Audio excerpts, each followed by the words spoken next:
The laughter that echoed across Whitefield Plantation on that suffocating Georgia night in 1856 wasn't the sound of joy or even cruelty finding easy satisfaction. It was the sharp, practiced mockery of a woman who had spent 3 decades perfecting the art of using words as weapons, who understood that the deepest cuts came not from whips, but from turning someone's suffering into entertainment, for an audience that included the dying person themselves. Mistress Catherine Whitefield stood on her columned veranda, watching an enslaved man named Solomon dying in the courtyard below, his life bleeding away from injuries she had ordered inflicted for the crime of being too weak to work through pneumonia. And as his breath rattled toward its final exit, she laughed and called down suggestions about how he might die with more dignity if he truly understood his place in God's natural order. If you're ready to discover the most terrifying story of supernatural justice in American history, where a dying man's final words unleashed forces that literally stole a cruel mistress's voice and reduced her to decades of voiceless horror, hit that subscribe button right now. Give this video a like and tell me in the comments where you're watching from, because what Solomon conjured with his dying breath will make you question everything you thought you knew about the boundaries between the living and the dead, and the terrible power of a curse spoken by someone who has nothing left to lose except the silence their oppressor demands. The curse that would forever silence Catherine Whitefield had been building for 40 years in the heart and mind of a man whose knowledge of African spiritual traditions had survived transportation across the Middle Passage in the memories of his parents, adapted to Georgia conditions through decades of secret practice, and reached its ultimate expression in the moment when a dying man used his last conscious breaths to weave together supernatural forces that would ensure his tormentor would never again use her voice to humiliate another human being. Solomon, 58 years old and dying from pneumonia complicated by the beating Catherine had ordered when he collapsed in the cotton fields, spent his final 3 hours crafting a curse so precise and devastating that it would operate like spiritual clockwork for the rest of Catherine's natural life. The year was 1856, and Georgia's central Piedmont region had become one of the most profitable cotton-producing areas in the American South, its red clay soil yielding crops that enriched plantation owners while literally working enslaved people to death in conditions that combined backbreaking physical labor with systematic psychological torture designed to destroy every aspect of human dignity that might support resistance. The proximity to Savannah and Charleston markets had made the region a hub of the domestic slave trade, where human beings were bought and sold with the same casual efficiency that other regions applied to livestock transactions. Whitefield Plantation sprawled across 7,000 acres of prime cotton land along the Oconee River, its boundaries marked by ancient oak trees whose Spanish moss-draped branches had witnessed 5 generations of systematic human exploitation disguised as agricultural enterprise and Christian civilization. The plantation house, a magnificent example of Greek Revival architecture, with towering white columns and elaborate wrought iron galleries, rose from this landscape like a temple to wealth built upon suffering, its architectural splendor serving as visible proof that fortunes could be constructed upon the systematic destruction of human lives. Mistress Catherine Whitefield, 55 years old and widow of Colonel Benjamin Whitefield, who had died 2 years earlier, leaving her as sole owner of Whitefield Plantation and its 400 enslaved souls, represented a particular form of cruelty that was unique to plantation mistresses of her generation: the systematic use of verbal humiliation as a management tool, the deliberate deployment of mockery and public degradation to break enslaved people's spirits, while maintaining the appearance of refined Southern ladyhood that her social position required. Tall and imposing, with iron-gray hair always arranged in the latest Savannah fashion,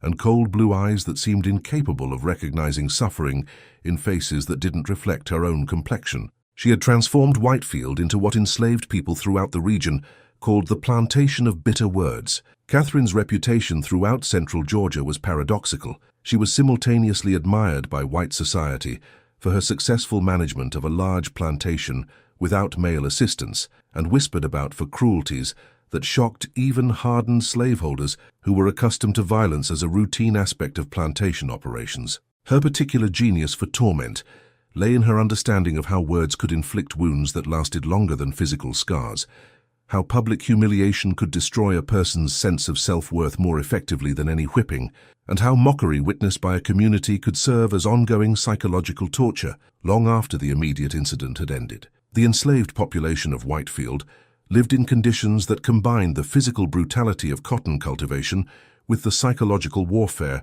that Catherine deployed with the same enthusiasm other plantation mistresses devoted to needlework and social visiting. The slave quarters consisted of crude wooden structures that lacked adequate ventilation, proper sanitation, or protection from Georgia's climate extremes, serving as breeding grounds for the diseases that killed 1 in 3 enslaved children before their 5th birthday, and left survivors with chronic health problems that would plague them throughout their abbreviated lives. Among these 400 souls, Solomon had emerged over decades as both spiritual leader and keeper of traditions that connected Whitefield's enslaved community to African ancestors whose wisdom had survived every attempt at suppression. Born in coastal Georgia in 1798, to parents who had been transported directly from West Africa, Solomon had inherited comprehensive knowledge of spiritual practices that combined elements of various African traditions with adaptations developed specifically to address the challenges of enslavement in America. The spiritual education that had prepared Solomon for his ultimate act of supernatural revenge had begun in early childhood under the guidance of his father, who had been a recognized priest in his West African homeland and who had maintained his spiritual authority even after being reduced to the legal status of property. From his father, young Solomon had learned to identify hundreds of medicinal and spiritually significant plants to prepare ritual objects that could channel supernatural energies to enter altered states of consciousness that allowed communication with ancestors and spirits, and most importantly, to craft curses that could bring devastating consequences upon those who harmed his people. The knowledge that Solomon had mastered represented far more than the primitive superstition that white observers dismissed it as being. It constituted a sophisticated system for understanding and manipulating spiritual forces that governed human existence, techniques that had been refined over millennia by African spiritual practitioners who understood that reality extended far beyond what physical senses could perceive. The ability to curse one's enemies was considered one of the most dangerous aspects of this tradition, reserved for situations where conventional resistance was impossible and where the evil being addressed was so profound that supernatural intervention became the only possible form of justice. Catherine Whitefield's systematic cruelty toward Solomon had been escalating for years, driven by her recognition that the elderly man represented a source of spiritual authority that challenged white power's claim to absolute dominance over every aspect of enslaved people's lives. The confrontations between them had taken various forms over the decades, Catherine forbidding the practice of African traditions, while Solomon quietly continued teaching younger generations, Catherine punishing enslaved people who sought Solomon's spiritual guidance or healing services, while Solomon treated them anyway, Catherine attempting to break Solomon's dignity through increasingly severe public humiliations, while the old man maintained his composure through sheer force of will. The specific incident that had led to Solomon's fatal beating had occurred 3 days earlier, when Catherine had discovered that several enslaved people had been participating in what she called heathen ceremonies under Solomon's leadership, nighttime gatherings in the woods where people maintained African spiritual practices through singing, dancing, and ritual observances that provided psychological sustenance that helped them survive the horrors of daily life at Whitefield. The mistress had interpreted these gatherings as evidence of organized resistance to white authority and had ordered Solomon whipped as punishment for corrupting good Christian slaves with African witchcraft. The beating itself had been administered by the plantation's overseer under Catherine's personal supervision, conducted in the courtyard outside the main house, so that the mistress could watch from her veranda, while ensuring that the punishment was severe enough to serve as an example to other enslaved people who might be tempted to maintain African traditions. The overseer had delivered 30 lashes with a bullwhip, each stroke calculated to inflict maximum pain, while avoiding the kind of immediately fatal damage that would have deprived Catherine of the opportunity to mock Solomon's suffering over an extended period. But what had transformed this act of violence from routine plantation cruelty into the catalyst for supernatural revenge was Catherine's behavior during and after the beating. Instead of maintaining the cold efficiency that characterized most plantation punishments, the mistress had actively mocked Solomon throughout the ordeal, making cruel jokes about how someone who claimed to possess spiritual power couldn't even protect himself from a simple whipping, suggesting that perhaps his African gods had abandoned him in recognition of white civilization's superiority, and encouraging the assembled enslaved people to join her in laughing at their spiritual leader's helplessness. "Where are your spirits now, old man?" Catherine had called out from her veranda as Solomon hung from the whipping post. "Where are your ancestors and your conjure tricks when you actually need them? Perhaps you should have spent less time filling people's heads with primitive nonsense and more time learning proper Christian humility and respect for the natural order that God himself has established." The laughter that accompanied these words had been heard throughout Whitefield, its cruel mockery cutting deeper than the whip that had torn Solomon's flesh. For enslaved people who had looked to Solomon as their spiritual protector and source of hope, hearing him humiliated in his moment of greatest vulnerability represented an attack not just on one individual, but on the entire system of beliefs and practices that had sustained them through decades of systematic brutality. After the whipping ended, Catherine had ordered Solomon left, tied to the post without food, water, or medical care, insisting that he remain there as an object lesson about the consequences of maintaining African traditions in defiance of white Christian authority. The mistress had made a point of taking her meals on the veranda overlooking the courtyard, forcing Solomon to watch her enjoy comforts while he suffered, occasionally calling down additional mockery about how his suffering proved the impotence of African spirituality compared to the manifest power of white civilization. During those 3 days of dying, Solomon had used every moment of consciousness to prepare the most comprehensive curse he had ever attempted, drawing upon 6 decades of accumulated spiritual knowledge and the righteous rage that came from a lifetime of witnessing and experiencing systematic cruelty. The curse he crafted was designed to operate on multiple levels simultaneously. It would destroy Catherine's ability to use her voice as a weapon of humiliation. It would ensure that her suffering would be witnessed by the same community that had watched Solomon's degradation, and it would last for the remainder of her natural life as ongoing punishment for decades of verbal cruelty. The spiritual architecture of the curse involved calling upon multiple sources of supernatural power, the ancestors who had died under slavery and whose accumulated rage could be channeled into focused vengeance, the spirits who governed communication and speech, and the divine justice that transcended human law and recognized moral truths that earthly courts refused to acknowledge. The complexity of weaving together these different spiritual energies while dying from pneumonia and whip injuries would have been impossible for anyone except a master practitioner who had spent a lifetime perfecting these techniques. The physical components of the curse had been gathered during the 3 days Solomon hung dying, as enslaved people who loved him quietly brought items that could serve as ritual purposes and placed them within his reach when Catherine wasn't watching. Graveyard dirt to connect the curse to the realm of the dead, river mud to channel water's power to wash away and silence, roots from plants that grew in darkness to represent the stealing of light and voice, and most importantly, Solomon's own blood that had dripped from his wounds and pooled beneath the whipping post, blood that could serve as the ultimate sacrifice to fuel supernatural forces. The enslaved community had gathered in secret during the nights while Solomon hung dying, conducting prayer vigils that served dual purposes. They appeared to white observers as simple Christian services for a suffering man, but they actually involved the accumulation of spiritual energy that Solomon would channel into his curse. The singing, the prayers, the quiet words of encouragement all contributed to building the supernatural power that would be released in the moment of Solomon's death. The final afternoon of Solomon's life began with Catherine emerging onto her veranda for her midday meal, positioning herself where she could watch the dying man while enjoying the elaborate food that enslaved cooks had prepared. The mistress had invited several neighboring plantation ladies to join her for lunch, apparently viewing Solomon's suffering as appropriate entertainment for a social gathering. The white women sat in the shade sipping lemonade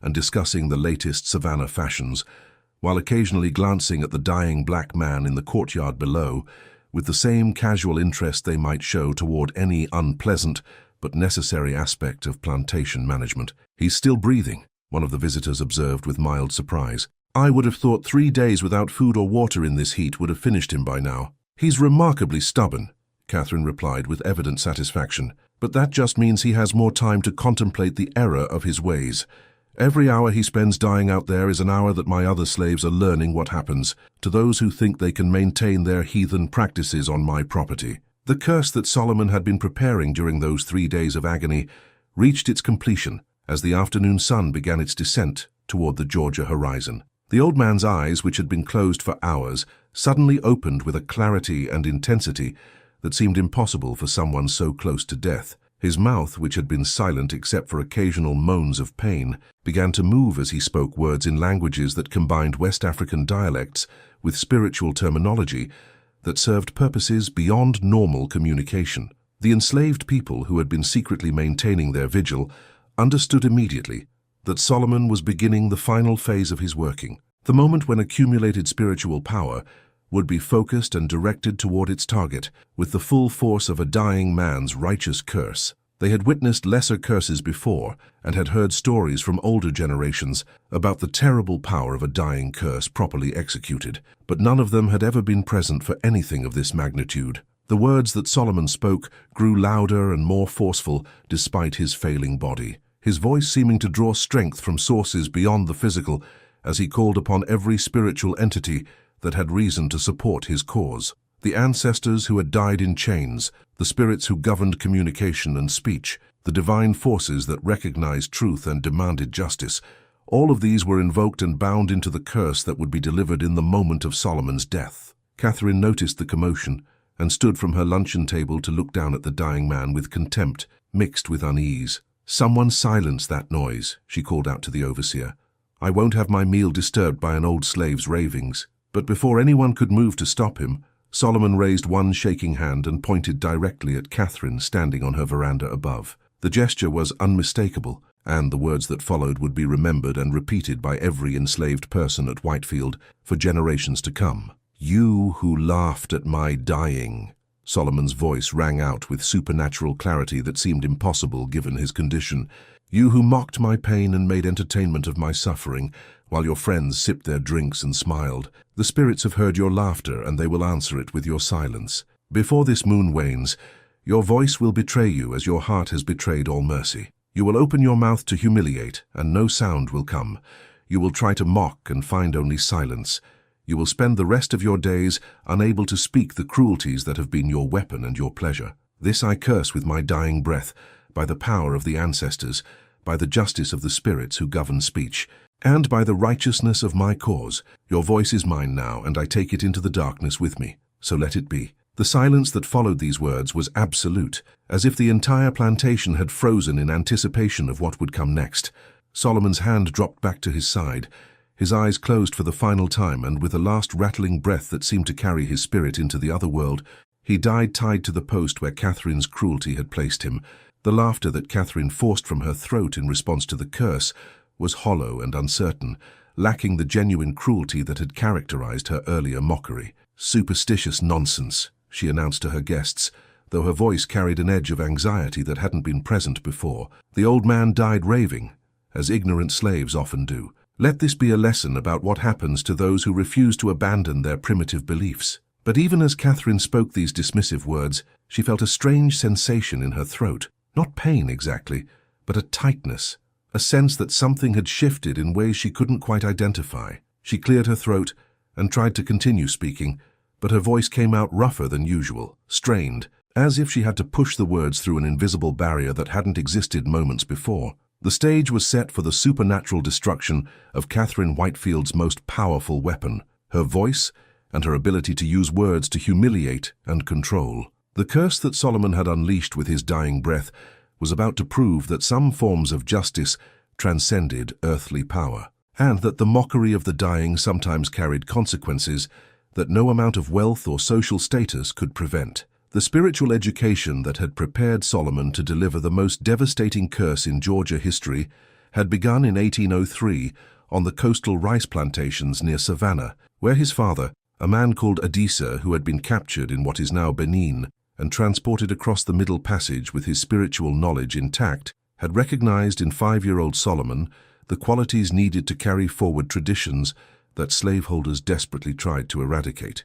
under the massive live oaks whose branches seemed to hold centuries of memory in their Spanish moss. In hidden clearings where African spirits met the spirits of native lands, Adisa had taught his son that true power came not from physical strength or social position, but from understanding the invisible forces that governed existence and learning to speak the languages that commanded them. The foundation of Solomon's training had involved learning to perceive reality beyond what physical senses revealed, understanding that the visible world was merely the surface of deeper dimensions where ancestors dwelled and spiritual forces operated according to laws older than human civilization. Adisa had taught young Solomon to enter trance states through rhythmic breathing and focused concentration, to communicate with ancestors through dreams and visions, to identify the spiritual signatures of plants and natural objects that could be used to channel supernatural energies, and most crucially, to understand the moral responsibility that came with wielding such power.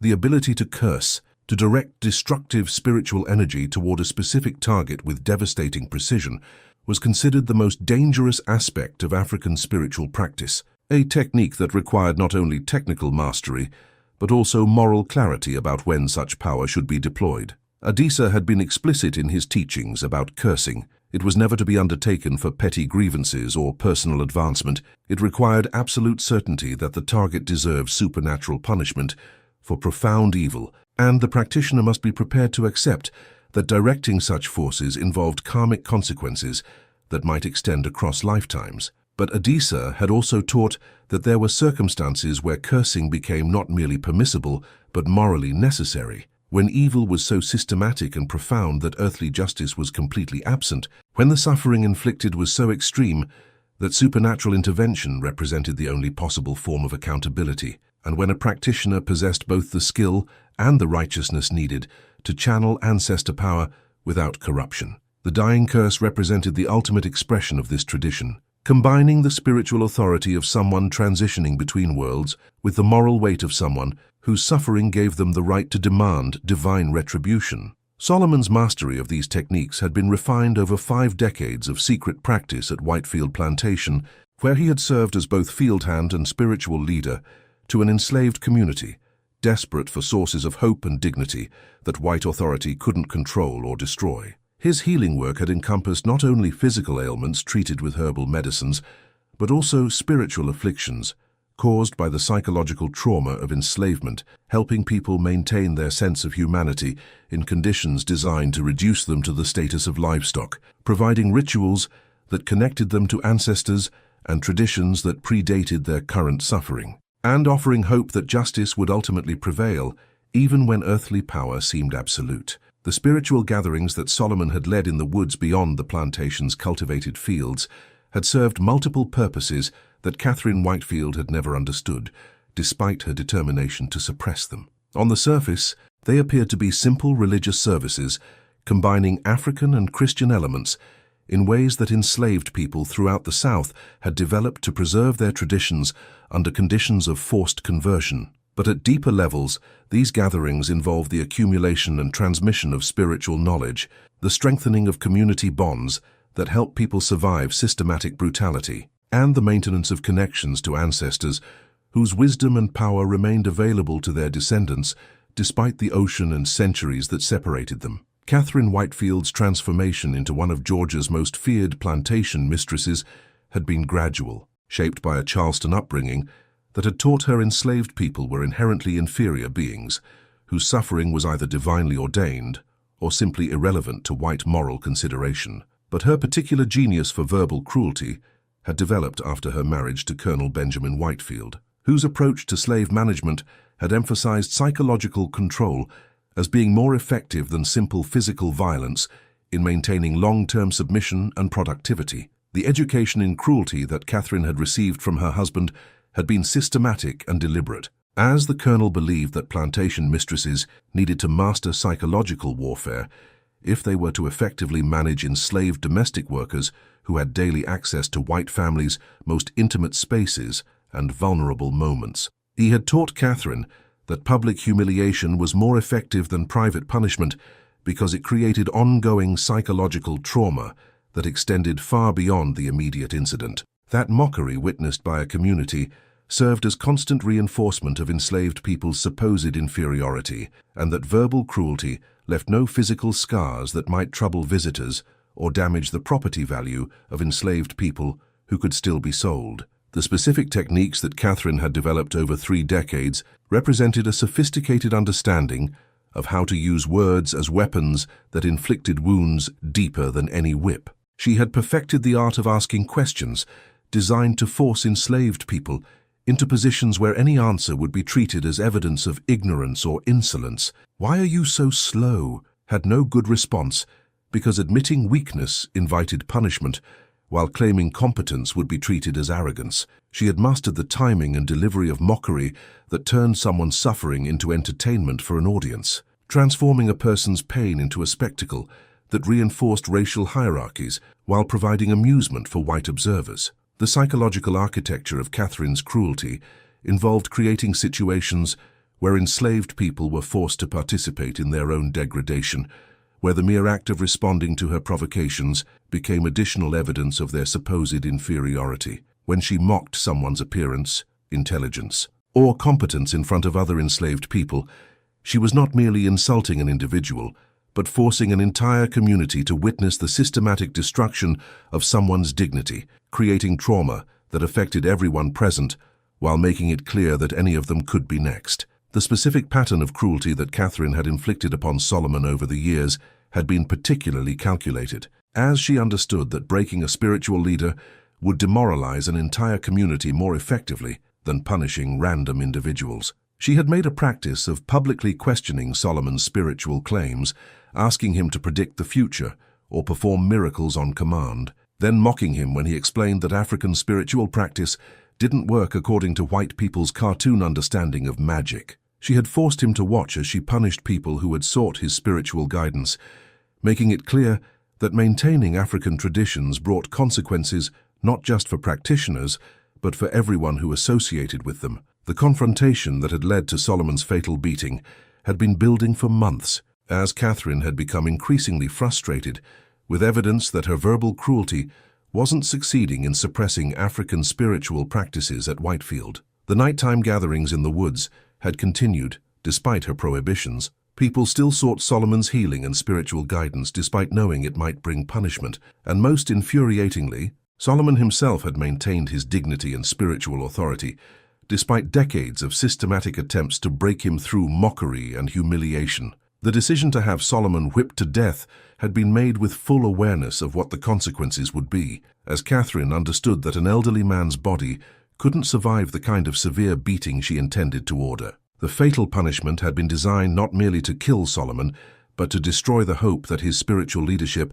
had provided to Whitefield's enslaved community, to demonstrate through his public suffering and death that African traditions and their practitioners were powerless against white violence backed by legal authority and social consensus. But what Catherine had catastrophically failed to understand was that she had created the exact conditions needed for the most powerful form of curse, one spoken by a dying practitioner whose suffering gave him unquestionable moral authority to call down supernatural justice, whose technical mastery had been refined over 6 decades, and whose righteousness was so absolute that even ancestors who normally remained distant from earthly affairs would answer his call. The 3 days that Solomon had spent dying while Catherine mocked him had provided perfect conditions for preparing a working that would prove more devastating than anything his tormentor could have imagined. The first manifestations of Solomon's curse began within hours of his death, as Catherine experienced increasing difficulty speaking certain words and phrases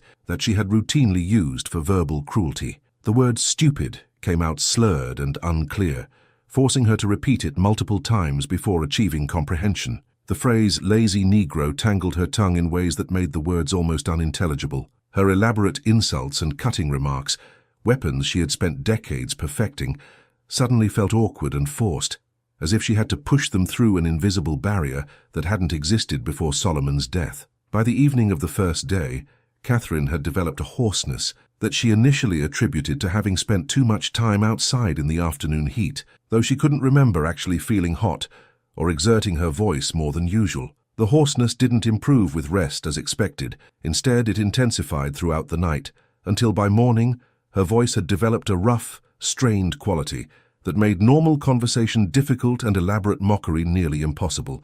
The second day brought more severe symptoms, as Catherine discovered that her voice would simply fail entirely when she attempted certain types of speech. Routine household instructions came out normally. Bring me tea or clean the parlor caused no difficulty. But when she tried to deploy her characteristic verbal cruelty, "You're the stupidest creature I've ever owned," or "Perhaps your mother was a mule because you certainly lack human intelligence," her voice would cut out mid-sentence, leaving her mouth moving soundlessly, while her intended victim and any witnesses watched in confusion and growing understanding. Dr. Thaddeus Morrison, the plantation's physician who was summoned on the third day when Catherine's symptoms became impossible to ignore, could find no physical cause for her vocal difficulties.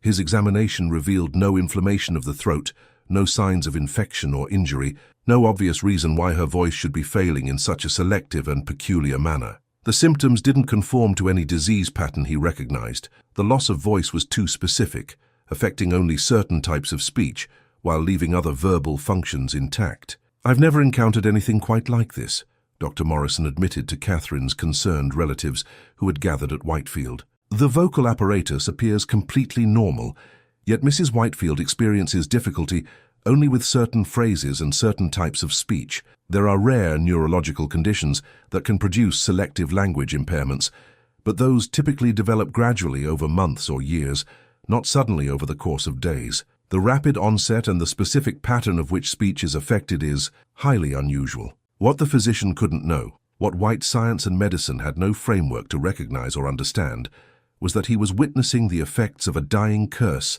operating according to spiritual laws rather than physical causation. Solomon's working had been designed to target specifically Catherine's ability to use her voice as a weapon of humiliation while leaving her capacity for routine communication intact, creating a form of supernatural punishment that would be obvious to the enslaved community, who understood such things, while remaining baffling to white observers who dismissed African spiritual practices as primitive superstition. The pattern that emerged over the following weeks revealed the precise rules that Solomon's curse had imposed upon Catherine's voice. She could speak normally when giving routine household instructions, discussing business matters, or engaging in the kind of polite social conversation expected of a plantation mistress. But whenever she attempted to deploy verbal cruelty, to mock, humiliate, degrade, or systematically destroy someone's dignity through words, her voice would fail partially or completely, leaving her unable to deliver the psychological weapons she had spent decades perfecting.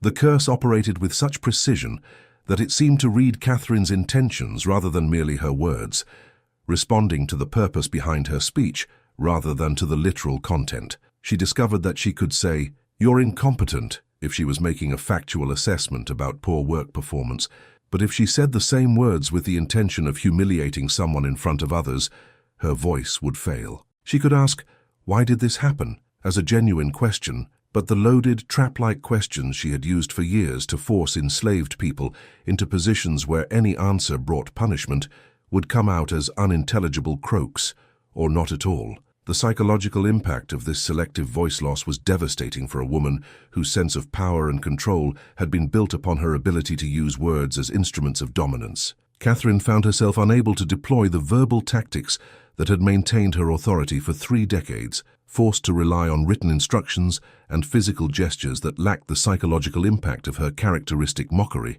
The plantation's enslaved population quickly recognized what was happening and understood that they were witnessing Solomon's curse operating exactly as he had promised in his dying moments. The nightmares that began to plague Catherine in the weeks after Solomon's death provided additional dimensions of supernatural punishment that extended beyond simple voice loss. She would dream that she was trying to speak, to give orders, to mock someone, to assert her authority, but her mouth would open and close soundlessly, while enslaved people watched her with expressions that ranged from satisfaction to pity. She would wake from these dreams gasping and clutching her throat, convinced that she had actually lost her voice completely, experiencing relief when she found she could still speak, followed immediately by renewed horror when she attempted verbal cruelty and found her voice failing again. The enslaved community's response to Catherine's affliction revealed the depth of Solomon's spiritual authority and the hope that his dying curse had provided to people who had spent their lives believing that white cruelty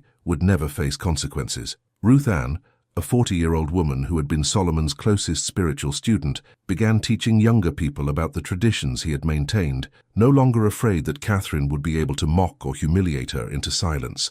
David and Moses, two men who had been Solomon's friends, openly placed offerings of water and bread at the base of the oak tree where he had sometimes conducted rituals, understanding that Catherine's attempts to forbid such practices would now be literally voiceless. If this incredible story of a dying curse that literally stole a cruel mistress's voice has you completely captivated and desperate to know how Catherine's condition continues to deteriorate, and what happens when the enslaved community realizes their tormentor has been permanently silenced, make sure you hit that like button right now to support these extraordinary tales of supernatural justice. Subscribe and ring that notification bell so you never miss our deep dives into the most shocking true stories where spiritual forces succeeded, where earthly law failed. Drop a comment below telling me where you're watching from and whether you believe curses can really steal someone's voice. I love hearing from viewers around the world who engage with these questions about the boundaries between natural and supernatural justice.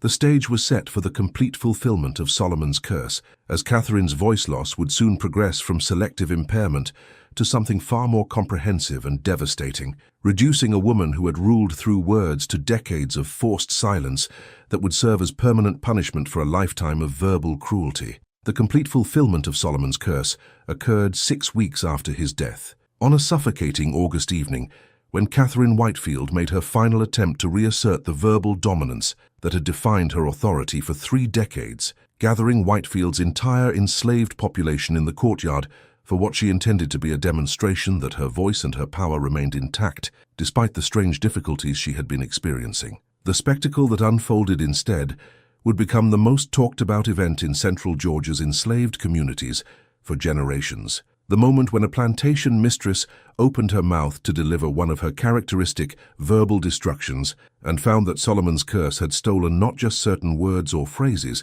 but her entire capacity for speech, reducing her to absolute silence while 400 witnesses understood they were seeing supernatural justice delivered exactly as a dying man had promised. The decision to stage this public confrontation had been building for weeks, as Catherine struggled with the progressive loss of her ability to use verbal cruelty, experiencing increasing frustration as the weapon she had wielded with such devastating effect for decades became unreliable and then useless. She had consulted 3 different physicians, each of whom had examined her throat and vocal apparatus and found no physical explanation for her selective voice loss. She had tried various remedies ranging from herbal teas to patent medicines, none of which had any effect on symptoms that seemed to operate according to rules that had nothing to do with physical causation. The breaking point had come when Catherine overheard 2 house slaves discussing Solomon's curse in whispers they believed were private, their conversation making clear that the enslaved community understood exactly what was happening and viewed Catherine's voice loss as proof of supernatural forces they had always believed in, but which white authority had dismissed as primitive superstition. The realization that enslaved people were interpreting her condition as divine punishment rather than medical misfortune had triggered a rage so profound that Catherine became determined to prove, to herself as much as to her slaves, that she retained the power to use words as weapons regardless of whatever foolish beliefs they might harbor about dying curses and African spirits. The gathering she ordered for the evening of August 23rd was designed to recreate the exact conditions under which she had mocked Solomon during his dying. The entire enslaved population assembled in the courtyard, while Catherine stood on her veranda, positioned to look down upon them, lanterns placed to cast dramatic shadows that would make her verbal performance more theatrical and memorable. She had even selected her target in advance, a young woman named Sarah, who had been one of Solomon's spiritual students, and who Catherine believed could be broken through sufficiently devastating public humiliation that would demonstrate to everyone present that the mistress's power remained absolute. As the enslaved people gathered in the courtyard, under the watchful eyes of overseers who had been instructed to ensure perfect attendance, Catherine stood on her veranda, reviewing in her mind the cutting phrases she had perfected over decades, the questions designed to trap and humiliate, the mockery that would reduce Sarah to tears while forcing everyone else to witness what happened to those who believed in dead men's curses. She felt a strange tightness in her throat as she prepared to speak, but she dismissed it as nerves or heat, convinced that once she began, the words would flow as they always had. The silence that fell over the courtyard as Catherine raised her hand to command attention was expectant and tense, as 400 people who had spent their lives learning to read white authorities' moods understood that something significant was about to occur. Ruth Ann, standing near the front of the assembled crowd, placed one hand on the shoulder of the young woman beside her and whispered words too quiet for white ears to hear, but loud enough for those who needed to understand. "Solomon's watching. The ancestors are here. Whatever happens next ain't about her anymore." Catherine's mouth opened to deliver her first devastating question, the one designed to establish her dominance and set Sarah up for systematic destruction. "Tell me, Sarah," she intended to say with the particular tone of false interest that preceded her cruelest mockery. "Why does someone who claims to have learned wisdom from that old conjure man still perform her duties with the intelligence of a mule?" But the words that should have emerged from her throat never materialized into sound. Her mouth moved through the correct shapes, her lungs pushed air exactly as they should, but the vibration that should have occurred in her vocal cords simply didn't happen, as if the connection between intention and physical action had been severed by forces operating beyond anatomical explanation. Catherine stopped, cleared her throat with visible effort, and tried again. The same terrifying silence resulted. She could feel air moving through her throat, could feel the physical sensations associated with speech, but no sound emerged. The tightness she had felt moments before had become a complete blockage, not physical in the sense of an obstruction, but supernatural in the sense that some force was preventing the transformation of breath into voice when that voice was intended for cruelty. The panic that gripped Catherine as she realized her voice had failed completely was visible to everyone in the courtyard. Her eyes widened with horror and confusion. Her hands went to her throat, as if to manually force sound through whatever barrier had appeared. Her mouth opened and closed repeatedly in increasingly desperate attempts to produce words that would prove she remained in control. The enslaved people watching understood immediately what they were witnessing, and while most maintained the carefully neutral expressions that survival required, some couldn't entirely suppress the satisfaction and awe that comes from seeing supernatural justice delivered exactly as promised. Catherine's attempts to speak became more frantic and less controlled as seconds stretched into minutes, her dignity dissolving as panic replaced the imperious composure she had maintained for decades. She gestured urgently for one of the overseers to approach the veranda, trying to communicate through frantic movements what her stolen voice could no longer express. When the confused overseer came close enough, she grabbed him by the collar and pulled him up to where her mouth was inches from his ear, attempting to whisper what she couldn't say aloud. But even whispered speech was gone, her breath moving past her vocal cords without creating any vibration whatsoever. The medical emergency that followed Catherine's complete voice loss brought Dr. Morrison rushing back to Whitefield within hours, this time accompanied by a specialist from Savannah who had studied rare throat conditions in European medical schools. Their examination was thorough and increasingly baffled. Catherine's vocal cords appeared perfectly normal, her throat showed no signs of injury or disease, her lungs functioned properly, her tongue and mouth moved correctly, yet she couldn't produce even the faintest whisper, no matter how hard she tried. Every physical component necessary for speech was present and functioning, yet the ability to transform breath into voice had vanished as completely as if it had never existed. "This is unprecedented in my experience," the specialist from Savannah admitted after 2 hours of examination. "Mrs. Whitefield possesses all the physical apparatus necessary for speech, yet she cannot produce sound. There are cases in medical literature of psychological conditions that can produce selective mutism, but those typically involve trauma or extreme emotional distress, and they don't normally result in complete inability to produce any vocal sound whatsoever. This appears to be something else entirely, something that operates according to principles that medical science doesn't currently understand." The suggestion that psychological or spiritual factors might be involved in Catherine's condition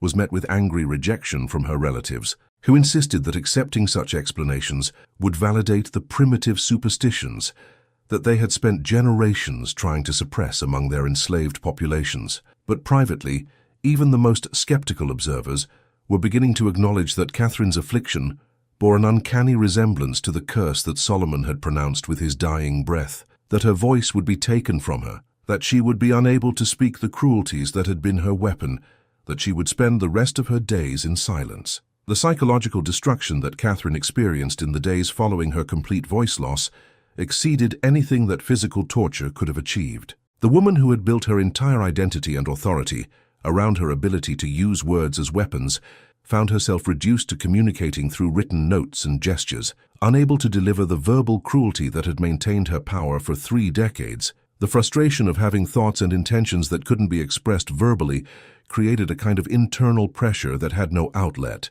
trapped rage with nowhere to go except inward, where it fed upon itself and grew into something approaching madness. But perhaps the most devastating aspect of Catherine's punishment was the knowledge that 400 enslaved people understood exactly what had happened and why. The pretense that her condition was a medical mystery rather than supernatural punishment couldn't be maintained in the face of Solomon's dying prophecy that everyone had heard and which had been fulfilled with such precise and public completeness. Every enslaved person at Whitefield knew that they were watching divine justice operate in real time, that Catherine's silence was permanent proof that African spiritual traditions possessed power that white authority couldn't suppress or explain away, and that their dead spiritual leader had succeeded in doing what no living resistance could have accomplished. The transformation of power dynamics at Whitefield in the wake of Catherine's voice loss was immediate and profound. Without the ability to deploy verbal cruelty, Catherine found that her authority was based entirely on the threat of physical violence, and even that was compromised by the obvious supernatural nature of her condition, which made overseers uncertain about following orders from someone who had clearly been cursed by forces they didn't understand. The enslaved community, emboldened by clear evidence that the ancestors were actively supporting them, began to test boundaries that had seemed absolute just weeks earlier. Ruth Ann openly led spiritual gatherings in the woods, no longer afraid that Catherine would be able to verbally punish her into submission. David and Moses constructed a small shrine at the base of the oak tree, where Solomon had sometimes conducted rituals, placing offerings of food, water, and flowers in violation of rules that Catherine could no longer enforce through mockery and humiliation. Younger people who had been too frightened to openly acknowledge African traditions began asking older practitioners to teach them, understanding that Solomon's curse had created a window of opportunity that might not last forever. The attempts that Catherine made to communicate her rage and reassert her authority through written instructions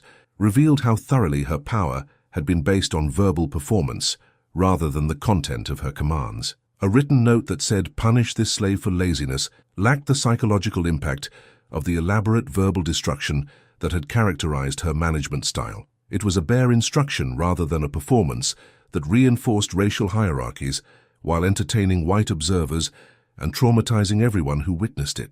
The overseers who received these written orders found them easier to ignore or moderate than they would have found Catherine's verbal commands, understanding that a voiceless mistress couldn't follow up with the kind of verbal punishment that had previously kept them aligned with her will. The social consequences of Catherine's condition extended throughout central Georgia as word spread of the plantation mistress who had been struck mute after mocking a dying slave who had cursed her. Neighboring plantation owners heard the story with varying mixtures of skepticism and unease, understanding that if enslaved people believed that African spiritual practices could literally silence white authority, that belief would embolden resistance in ways that might spread beyond Whitefield's boundaries. Some responded by increasing surveillance and punishment of any spiritual practices they could identify, while others quietly became more cautious about the most extreme forms of cruelty, unwilling to test whether they too might face supernatural consequences. The climactic moment that sealed Catherine's fate as a permanent warning about the consequences of mockery came 2 months after her voice loss, when she attempted one final time to break the spell through sheer force of will. Standing in the courtyard where Solomon had died, surrounded by the same community that had witnessed both his death and her silencing, Catherine opened her mouth and strained with such visible effort that veins stood out on her neck, and her face turned red from the exertion of trying to force sound through whatever supernatural barrier had been erected. For a moment, a single second that felt suspended between heartbeats, something like a whisper seemed to emerge, a ghost of sound that might have been the beginning of speech. But before that whisper could form into words, every lantern in the courtyard flickered and dimmed simultaneously, despite the absence of wind, and the temperature dropped so suddenly that people's breath became visible in the August heat. The enslaved people present would later describe feeling a presence that seemed to rise from the exact spot where Solomon had bled into the ground, not threatening, but absolute. A force that had been patient, but which would not tolerate another attempt to violate the judgment it had delivered. Catherine felt it too, her eyes going wide with a terror that exceeded anything her voice loss had caused, and she stumbled backward as if physically pushed by hands that no one could see. The whisper died before it could become speech, and in that moment, Catherine understood with absolute certainty that her voice was gone forever, that no medical treatment or force of will would ever restore what Solomon had taken with his dying curse, and that she would spend the rest of her life as a living monument to the supernatural power of African traditions that white society had dismissed as primitive superstition. The woman who had used words as weapons for 3 decades would never speak another word, and 400 witnesses understood they had seen proof that some forms of justice transcended earthly power, and that the ancestors heard the cries of their descendants and answered them with forces that white authority couldn't control or explain away. The years of silence that followed Catherine Whitefield's complete voice loss transformed not only the mistress herself, but the entire social fabric of Central Georgia's plantation society, as word spread throughout the enslaved communities of the region that a dying man's curse had literally stolen a cruel woman's voice and left her permanently muted as punishment for decades of verbal cruelty. Catherine lived for another 23 years after Solomon's curse took full effect, dying in 1879 at age 78, having spent nearly a quarter-century as a voiceless reminder that supernatural justice sometimes succeeded where earthly law had utterly failed to hold the powerful accountable for their crimes against the powerless. The immediate aftermath of Catherine's permanent silencing saw a gradual but unmistakable shift in the power dynamics at Whitefield Plantation, as the mistress who had ruled through verbal domination found herself unable to maintain the psychological control that had been the foundation of her authority. Without the ability to deploy the cutting mockery and elaborate humiliation that had characterized her management style for 3 decades, Catherine's attempts to govern through written instructions proved ineffective and easily circumvented by enslaved people who understood that a voiceless mistress couldn't follow up with the kind of verbal punishment that had previously kept them in line. The daily routine of managing Whitefield's operations became increasingly dependent on overseers and relatives who lacked Catherine's particular genius for psychological warfare, resulting in a loosening of the oppressive atmosphere that had characterized her reign. The enslaved community, emboldened by clear evidence that the ancestors had delivered justice against their primary tormentor, began to openly maintain African spiritual practices that had previously required secrecy and subterfuge. Ruth Ann emerged as the community's recognized spiritual leader, teaching younger generations the traditions that Solomon had preserved and passing down the story of his dying curse as proof that resistance could take forms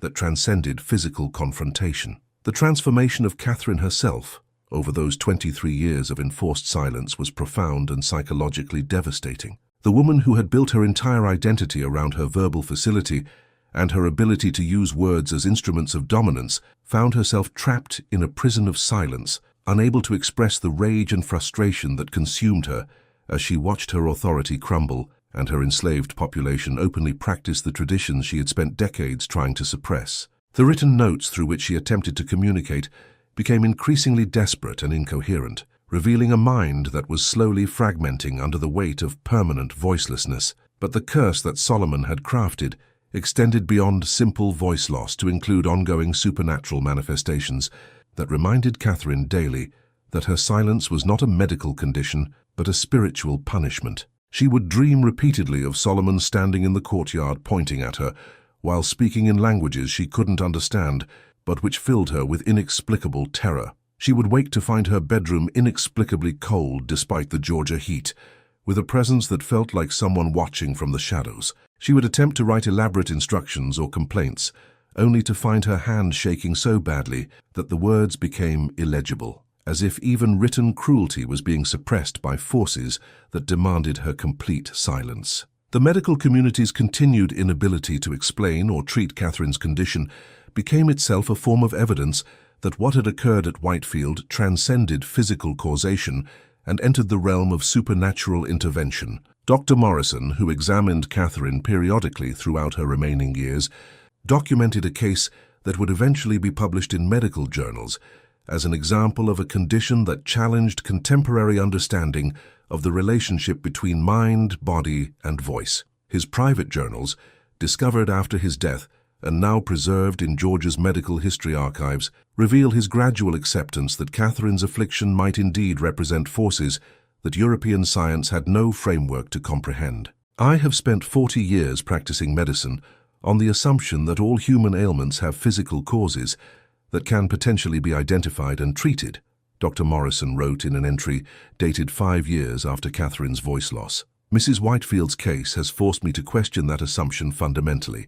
Every physical component necessary for speech remains intact and functional, yet she cannot produce even the faintest whisper. The timing of her condition, occurring immediately after a dying slave publicly cursed her, combined with the specificity of the affliction and its absolute resistance to any treatment, suggests that the African spiritual traditions we have dismissed as primitive superstition may access forms of causation that Western science has not yet learned to recognize or measure. The broader impact of Solomon's curse on Georgia's enslaved communities extended far beyond Whitefield Plantation to influence resistance movements throughout the region during slavery's final decades. The story became part of the oral tradition that sustained enslaved people through the darkest periods of their bondage, providing hope that supernatural forces were aligned with their cause and that their oppressors were more vulnerable than they appeared. Underground Railroad operatives incorporated the tale into their recruitment efforts, using it to encourage enslaved people to believe that freedom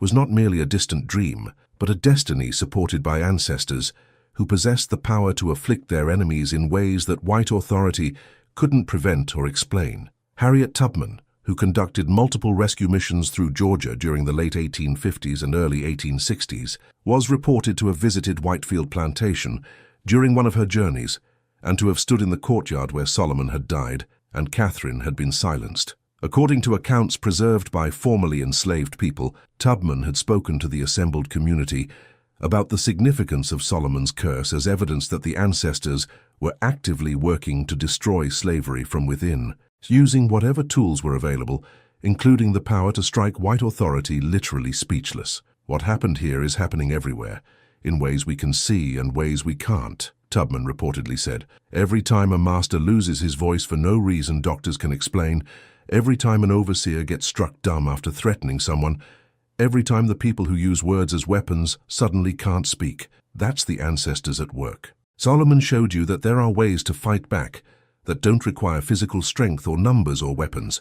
Sometimes the most powerful resistance is the kind that operates through forces white people don't believe in until those forces silence them forever. The Civil War, which began 5 years after Catherine's silencing, was interpreted by many formerly enslaved people as the fulfillment of prophecies and curses that had been accumulating for generations, a cosmic reckoning where the supernatural forces that had struck individual oppressors silent would finally strike the entire system of slavery down. Catherine lived to see the legal end of slavery in 1865, experiencing the bitter irony of watching her former property become free citizens while she remained trapped in the voiceless state that Solomon's curse had created. The enslaved people who gained their freedom that year understood that their liberation was the result of both earthly struggles and spiritual forces, working together to destroy an institution that had been evil from its inception. Ruth Ann, who survived to age 70 and lived until 1881,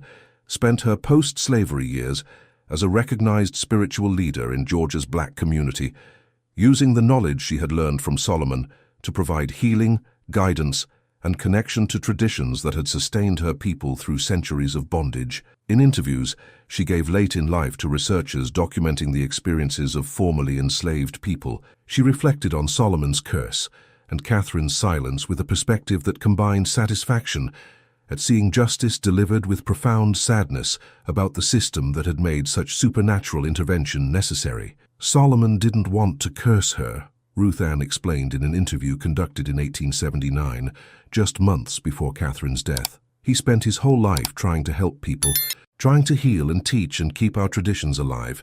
But there comes a point where evil is so systematic and so cruel that the only response is to call down forces that will hold it accountable when earthly law refuses to. Catherine spent 30 years using her voice to destroy people's spirits, to humiliate and degrade and break down everything that made us human. Solomon took that voice away not out of revenge but out of justice, to protect all the people she would have continued tormenting if she'd kept the ability to speak. Her silence saved lives and spirits that her cruelty would have destroyed. The final years of Catherine's life were marked by increasing isolation and what family members described as signs of mental deterioration. Though formerly enslaved people who witnessed her decline understood that what appeared to be madness was actually the cumulative weight of 23 years spent in voiceless awareness of what she had done and what had been done to her in return. She spent most of her time alone in her room, writing notes that became progressively less coherent, staring out windows toward the courtyard where Solomon had died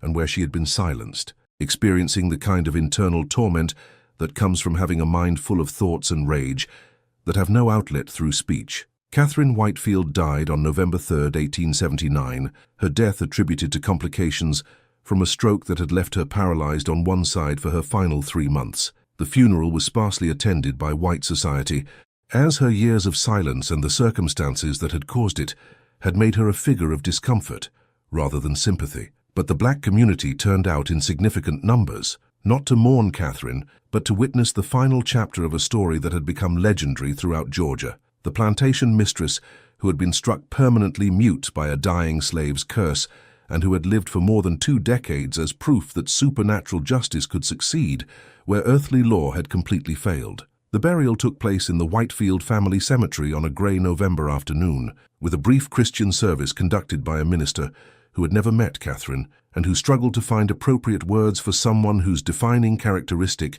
had been her cruel use of language, followed by decades of forced silence. As the coffin was lowered into Georgia clay, Ruth Ann stood with a group of formerly enslaved people at the cemetery's edge, and when the white mourners had departed, she approached the grave and spoke words that those present would remember and repeat for generations. "Catherine Whitefield, you spent 30 years using your voice to make people feel small, to destroy their dignity, to turn their suffering into entertainment," Ruth Ann said to the fresh grave. "Solomon took that voice away and gave you 23 years to think about what you'd done, to understand what it feels like to have something essential stolen from you, to live with the consequences of your cruelty. I hope you used that time to find some kind of peace, though I doubt you did. Your silence saved people, saved them from humiliation they would have endured, from psychological wounds you would have inflicted, from the systematic destruction of spirit that was your particular gift. May you rest now, and may those who remember you understand that some voices should be silenced,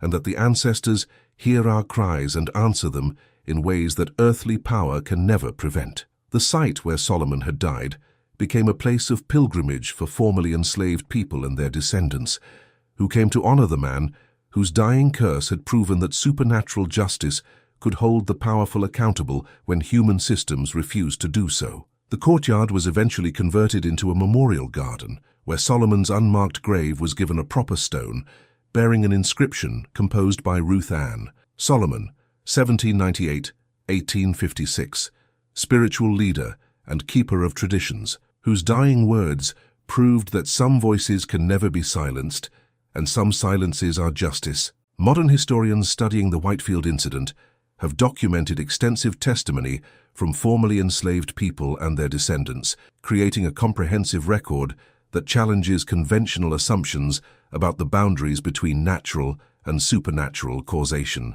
While medical historians continue to search for physical explanations for Catherine's condition, speculating about rare neurological disorders or psychogenic voice loss, the consistency of testimonies about Solomon's curse and its precise fulfillment have convinced many scholars that something occurred at Whitefield that transcended ordinary medical explanation. Dr. Sarah Washington, a contemporary professor of African American religious studies at the University of Georgia, has written extensively about the Whitefield case and its significance for understanding spiritual resistance to slavery. Whether one accepts the supernatural explanation or seeks natural causes, the historical impact of Solomon's curse cannot be denied, Dr. Washington argues in her book, Voices of Resistance, Spiritual Warfare and Slave Rebellion in the Antebellum South. The story provided hope and empowerment to thousands of enslaved people who needed to believe that their oppressors were vulnerable, that justice could emerge from unexpected sources,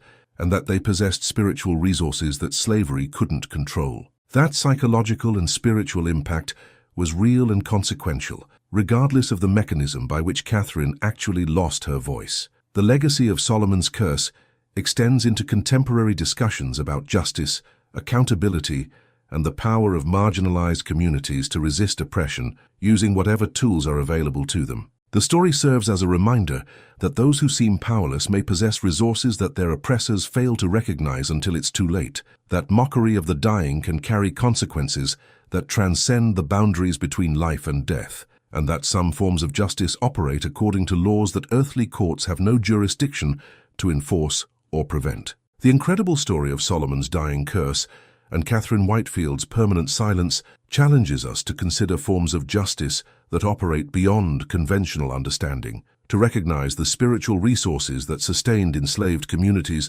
through unimaginable suffering, and to acknowledge that history is shaped not only by those with earthly power, but also by those who wield forces that transcend physical limitations. If this tale of supernatural revenge and ultimate accountability has moved you, inspired you, or made you think differently about the hidden dimensions of resistance and justice, let me know in the comments below. Share this video with others who appreciate these extraordinary stories of people who fought back using whatever weapons they could access, including curses that proved devastatingly real and permanently effective. Subscribe for more incredible true stories of courage, spiritual power, and the ancestors' ongoing work to hold evil accountable even when earthly systems refuse to act. These are the stories that remind us that some forms of justice operate beyond human courts, that the mockery of the dying sometimes carries prices that must be paid in permanent silence, and that the voices of the oppressed can never truly be silenced even when individual speakers are struck mute, because their stories live on to inspire resistance in every generation that faces injustice and seeks the courage to fight back.